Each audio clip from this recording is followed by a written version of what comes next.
A 2-7 start has caused tension in Sacramento's locker room, once again sending the team into controversy involving Demarcus Cousins and George Karl. A report Wednesday from the Big Lead suggested Kings GM Vlade Divac is already contemplating a coaching change, asking his players if he should fire him. Demarcus Cousins issued an apology to Yahoo Sports and ESPN.com for his expletive-laden outburst toward Karl after the Kings lost to the Spurs on Monday. Stephen A., break this down for us. What's going on here? Well, what's going on is that George Karl doesn't have the level of control of this team that he should have. And I say that begrudgingly. I take no pleasure in saying that, Skip. George Karl used to work here at ESPN with us. George Karl coached in the NBA for many years in Seattle and Denver. I know him. I've got a lot of love for him. I think he's an exceptional basketball coach. But I think this particular situation, particularly in the aftermath of his battles with cancer, the fact that he's aging to some degree, all of those things being considered, it would have been better for him to have a more experienced and accomplished team, at least to some degree, because he knows what to do with guys who are consummate professionals as opposed to individuals who are really good guys, a little bit different, but learning as we go along. Somebody like Rudy Gay, for example, is a really good guy and a very good player, averaging 17 points a game, dropped 25 last night in their win against Detroit, ending a 6-game losing streak. But, you know, you don't look at him and see a leader. You look at him and see a good player who's a consummate professional.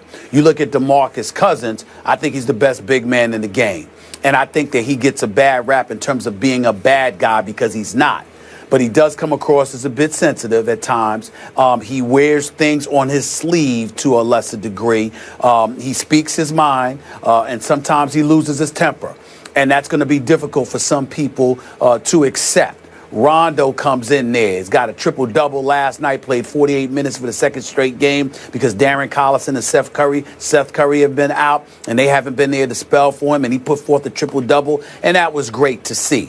But at the same time, we know that Rondo has had his issues and are you in a position to really lead?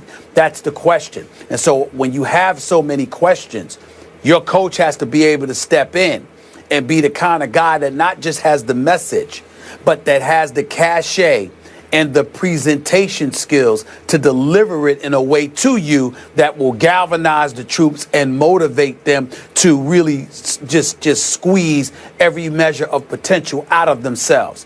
I don't think at this stage of his career that that's where George Karl is. So do I think he should be let go now? Probably not. Because in this 6-game losing streak, who did they lose to? Memphis and the Clippers and Houston and Golden State and San Antonio. And Phoenix, you're supposed to lose to them because they're better than you.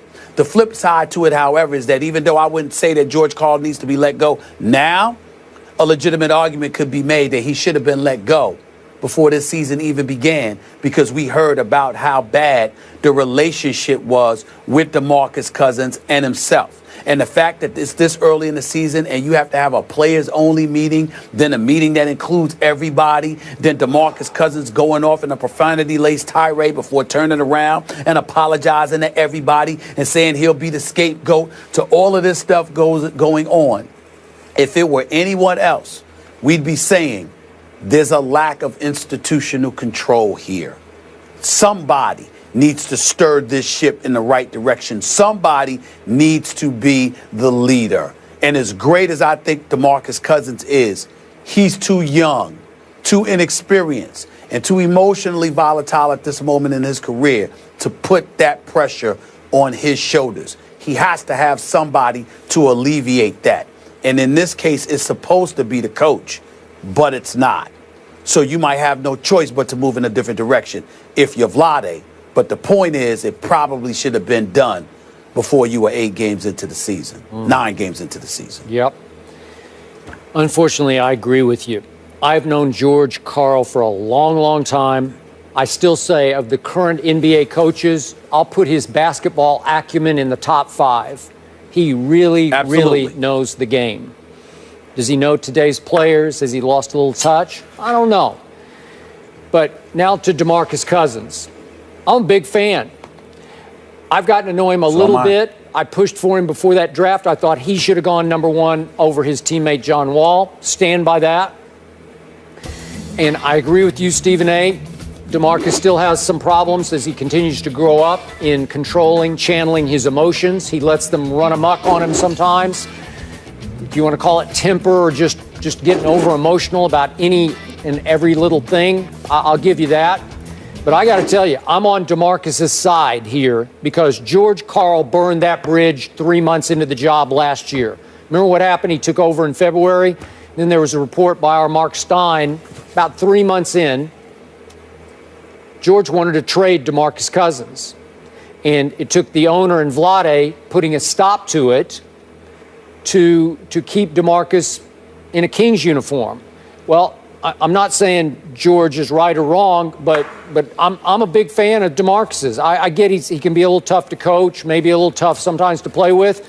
But I'll tell you what, in the end, in this day and age, right here, right now, DeMarcus is more valuable to that franchise than George is. It's as simple as that. And once you burn that bridge last year and you send a message, even though you don't hate him, that you don't really want him on your team and in your locker room, well, the friction is just going to ebb and flow.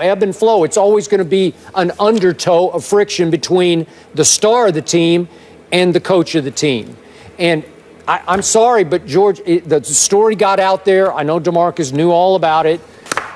Boy, the bridge is it was at least on fire. I think it burned to the ground. But this is just part and parcel. This is the fallout of wanting to trade DeMarcus Cousins. You're probably right. The fact is that they got to make a decision because Skip, DeMarcus Cousins, he's got 2 years left on this deal after this season. You're going to have to make a decision because what you don't want to do, what the danger is with DeMarcus Cousins, you don't want to get him to a point where he completely gives up and says, I don't want to be here. Yep. You don't want that, okay? And you're right. He is more valuable. I'm going to repeat this. DeMarcus Cousins is the best big man in basketball. Sure. This brother walks around averaging 20 and 24 and 12. He's that legit. And now he's added a three-point shot to his repertoire, okay? So you got to this is one of those situations where you have to find somebody, we talk like you got to find somebody to manage him. You got to find somebody that knows how to manage the rest of the team while coaching him. Yeah. DeMarcus Cousins ain't the kind of dude that wants to be managed. Because when you say you want to be managed, you're giving the impression that he has a problem. His ultimate problem is losing or feeling betrayed. Yep. And whether it's right or wrong in terms of factual as it pertains to George Karl, there is no doubt that DeMarcus Cousins felt betrayed. So if he felt betrayed and he doesn't hide his emotions very well, that's going to be a problem. But then when you couple that by not having the pieces around him to make sure that that's offset by winning, you've made matters worse. And that's what's going on in Sacramento. They're not a very good team, but they got a big-time big man. And so you got a big-time big man, but you haven't surrounded him with the requisite personnel to be a very good team, and you got a coach he feels betrayed them, not to mention that same coach is a coach who just refused 24 hours ago, if not earlier, to answer the questions as to whether or not he wanted to get DeMarcus Cousins traded. So you got all of this going on. And DeMarcus Cousins is the kind of dude that's like, bump this. I ain't taking this. I'm not having it. Right. And this is not Kentucky. You can't do something about it. In Kentucky, Calipari was the man. Yeah. This is pro basketball. He's getting paid $60 million. Okay, even though he deserves more, by the way. He's getting paid $15 million next year, $16 million the next year after. Let me be clear, DeMarcus Cousins is underpaid because he's that bad, meaning good. Yeah.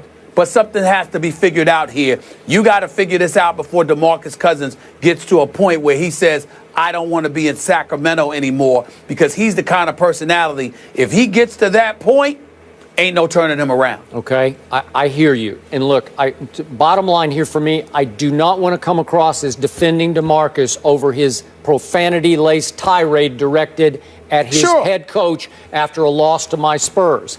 But I got to tell you, absolutely not. The kid's heart is in the right place. Some kids just want to be a star, and they don't really care about the winning. If it comes, that's fine. He wants to win. This kid really, really badly, like crazily, wants to win.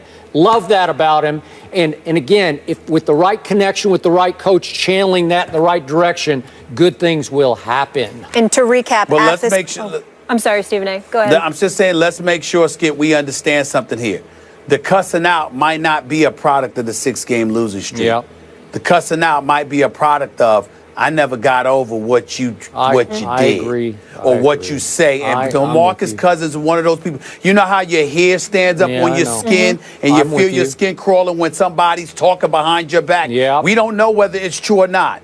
But that's what Demarcus Cousins believes about George Karl. Right. That has to change or George Karl has to go.